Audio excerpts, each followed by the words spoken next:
कौशल्या माँ ने भरत जी को हृदय से लगा लिया और शत्रुघ्न को भी हृदय से लगा लिया और बोली, बेटा तुम क्यों रो रहे हो? रोना तो मेरे लिए है जो मैं ऐसी अभागिन नारी हूँ जो पति पहले दुनिया से चले गए और मैं यहीं पड़ी हुई हूँ। जबकि विधान तो ये है, सही बात, कि ना पत्नी को पहले पति से जाना चाहिए और मैं यहीं हूँ। तुम्हारे पिता स्वर्ग के वासी हो गए, तुम क्यों बेटा रो रहे हो? भरत जी बोले, माँ यदि ये वरदानों में मेरी सहमत हो तो मुझे घोर नरक मिले और एक जन्म नहीं करोड़ों जन्म तक मुझे नरक मिले यदि मेरी सहमत हो। मेरी इसमें कोई सहमत नहीं माँ, और मुझे पहले बुला लिया होता तो ना भैया जाते बन को, ना पिताजी स्वर्ग को जाते, मुझे पहले नहीं बुलाया।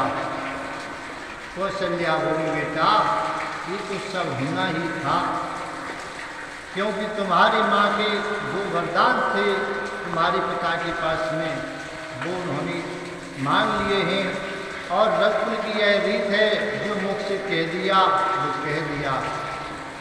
भरत जी और कौशल्या माँ फूट फूट करके रो रही हैं। भरत जी बोले, माँ ये बताओ पिताजी कहाँ हैं इस समय? तो कौशल्या वहीं लेकर के गई जहाँ नाव में तेल भरा हुआ था और उसमें दशरथ जी का शव रखा हुआ था।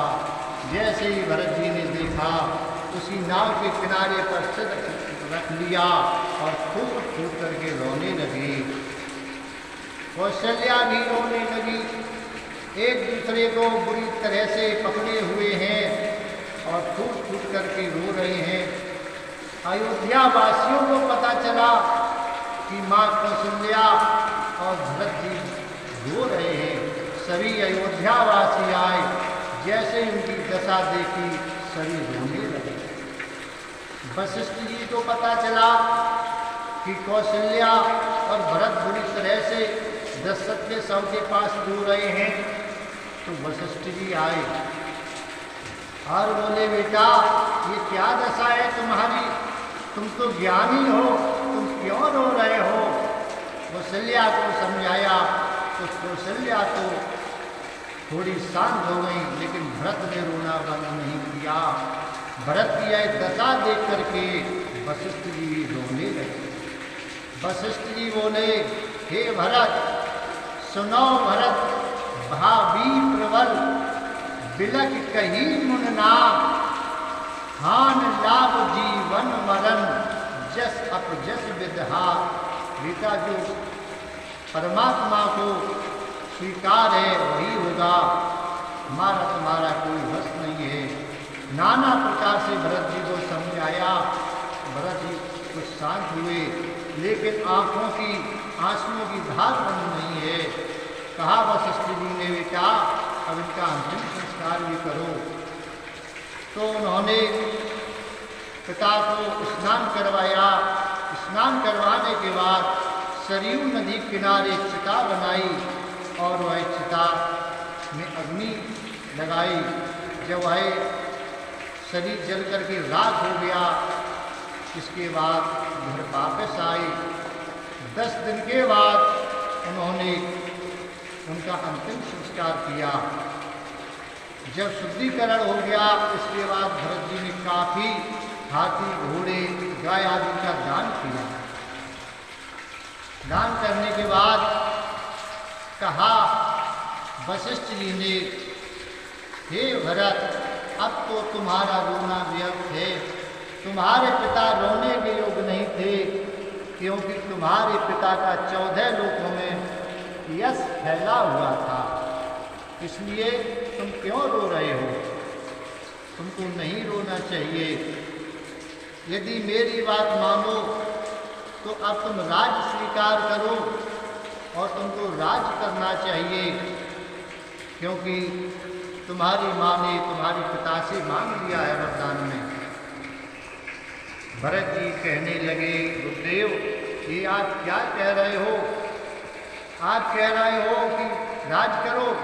मैं वही कलंकिनी माँ का बेटा हूँ जिसने पिता को खो दिया, भाई राम को वन दे दिया, जिनके साथ में भाई भैया भी परेशान हैं, इसलिए और तुम मुझे राज देना चाहते हो।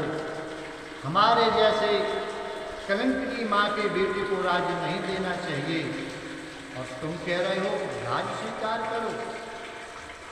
वशिष्ठ जी बोले, बेटा तुमको राज तो करना ही पड़ेगा, क्योंकि राम जी 14 बरस के बाद वापस आएंगे।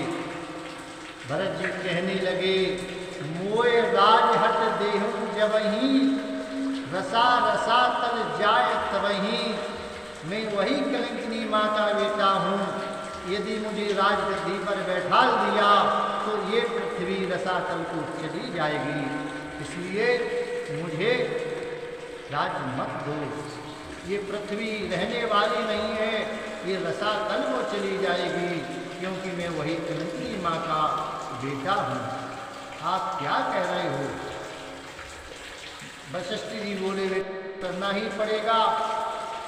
वशिष्ठ जी ने सभी अयोध्या वासियों को बुलाया और कहा, बताओ भरत को राजा बनाया जाए। सभी अयोध्या वासी तैयार हो गए। भरत जी बोले, तुम सभी तैयार हो और मैं वही माँ का बेटा हूँ जिसने पिता को संसार से खो दिया, भैया को वन दे दिया, और फिर भी तुम तैयार हो, इसलिए मुझे राज नहीं दो। यदि मेरी सहमत में तुम्हारी सहमत हो तो मैं एक बात कहना चाहता हूँ, वह बात मेरी सुन लो। अयोध्या वासी बोले, क्या कहना चाहते हो, कहो। भरत जी बोले, मैं ये कहना चाहता हूँ कि भैया वन को गए हैं, पिताजी स्वर्ग को गए हैं, इसलिए मेरी इच्छा है कि मैं वन को जाऊं और भैया को वापस लौटा दूं, वह राज करें